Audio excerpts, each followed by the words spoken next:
it's Alana, and today I was reminded about staying prepared for situations where you have low blood sugar and you need something quick and accessible.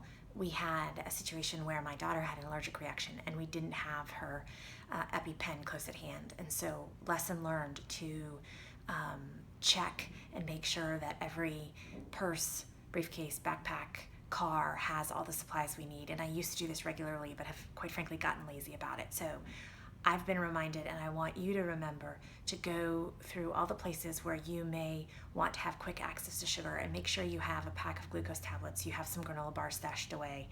And also a good tip for really severely low blood sugar, if you don't have a glucagon at hand, is to get small tubes of frosting at the grocery store.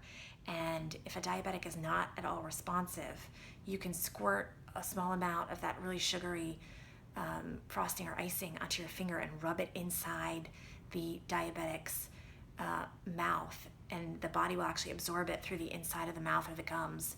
And if they can take a little bit in their mouth and suck on it and swallow it, then that also would be really helpful. Quick, high sugar for a real severe low before EMS and help can come.